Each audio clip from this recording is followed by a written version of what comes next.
ধোয়া ওঠা ভাতের সাথে কয়েক টুকরো ভুনা মাংস, ব্যাস আর কি চাই। আসসালামু আলাইকুম, আপনারা দেখছেন হ্যাটম্যান কুকিং। আজকে আমি একেবারে সহজ পদ্ধতিতে গরুর মাংস ভুনা করে দেখাবো। খুবই সিম্পল বাট অনেক টেস্টি। আমি এখানে 1100 গ্রাম গরুর মাংস নিয়ে নিয়েছি। এর মধ্যে কিন্তু হাড় এবং চর্বি দুইটাই আছে। মেরিনেশনের জন্য দিয়ে দিচ্ছি রসুন বাটা 2 টেবিল চামচ, আদা বাটা 1.5 টেবিল চামচ, হলুদ গুঁড়া 1.5 চা চামচ, মরিচ গুঁড়া 1.5 চা চামচ, জিরা গুঁড়া 1 চা চামচ, ধনে গুঁড়া 1 চা চামচ, কাশ্মীরি রেড চিলি পাউডার 1 চামচের 3 ভাগের 2 ভাগ এবং পরিমাণ মতো লবণ দিয়ে ভালো করে মাখিয়ে নিতে হবে। মশলাগুলো যাতে সব মাংসের টুকরোতে ভালোভাবে পৌঁছায় সেটা নিশ্চিত করতে হবে। এই পর্যায়ে কিছুটা রান্নার তেল অ্যাড করে আধা ঘন্টা ম্যারিনেট করব। এই ফাঁকে চলুন একটা মশলা তৈরি করে ফেলি।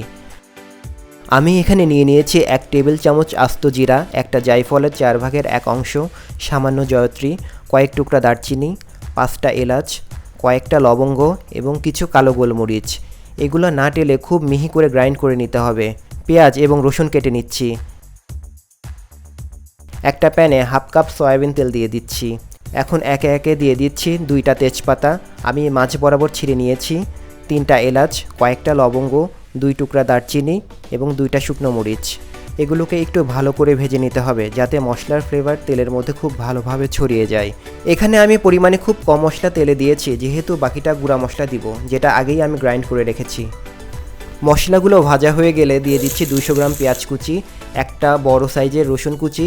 রসুনের পরিমাণ কম দিচ্ছি যেহেতু মাংসে ম্যারিনেশনের সময় রসুন বাটা দিয়েছি। পেঁয়াজ এবং রসুন বাদামি রং ধারণ করলে এর মধ্যে মাংস দিয়ে দিব।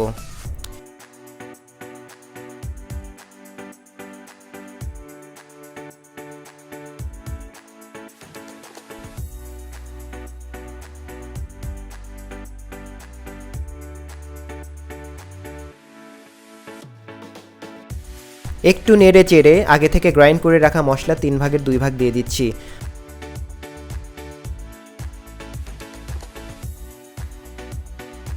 ভালোভাবে মিশিয়ে 10 মিনিটের জন্য ঢেকে দিব।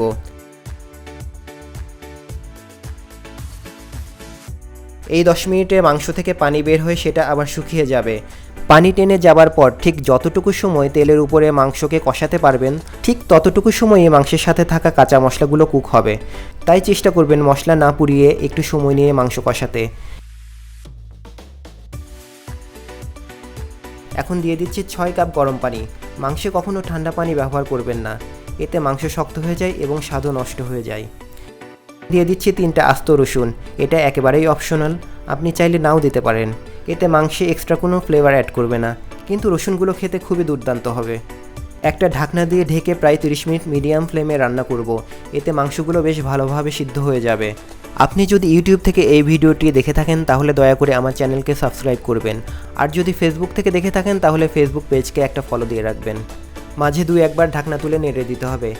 প্রায় 25 মিনিট পর অবশিষ্ট থাকা গুঁড়া মশলা দিয়ে দিচ্ছি, সাথে ভাজা পেঁয়াজ বা পেঁয়াজের বেরেস্তা অ্যাড করছি। পেঁয়াজের বেরেস্তা অ্যাড করার চেষ্টা করবেন, এতে মাংসের স্বাদ এবং ফ্লেভার অনেকটা বেড়ে যাবে। আরও 5 মিনিট ঢেকে রাখবো। 5 মিনিট পর দেখা যাচ্ছে পানিটা পারফেক্টলি টেনে গিয়েছে, মাংস দারুণ সফট হয়েছে এবং তেল উপরে ভেসে উঠেছে। আমাদের মাংস রান্না শেষ। চুলা থেকে নামিয়ে নিচ্ছি। দেখুন মাংস কতটা কালারফুল এবং লোভনীয় হয়েছে। আমি গন্ধেই এর টেস্টটা আন্দাজ করতে পারছি। ভাত এবং পরোটার সাথে খাবার জন্য একেবারেই পারফেক্ট।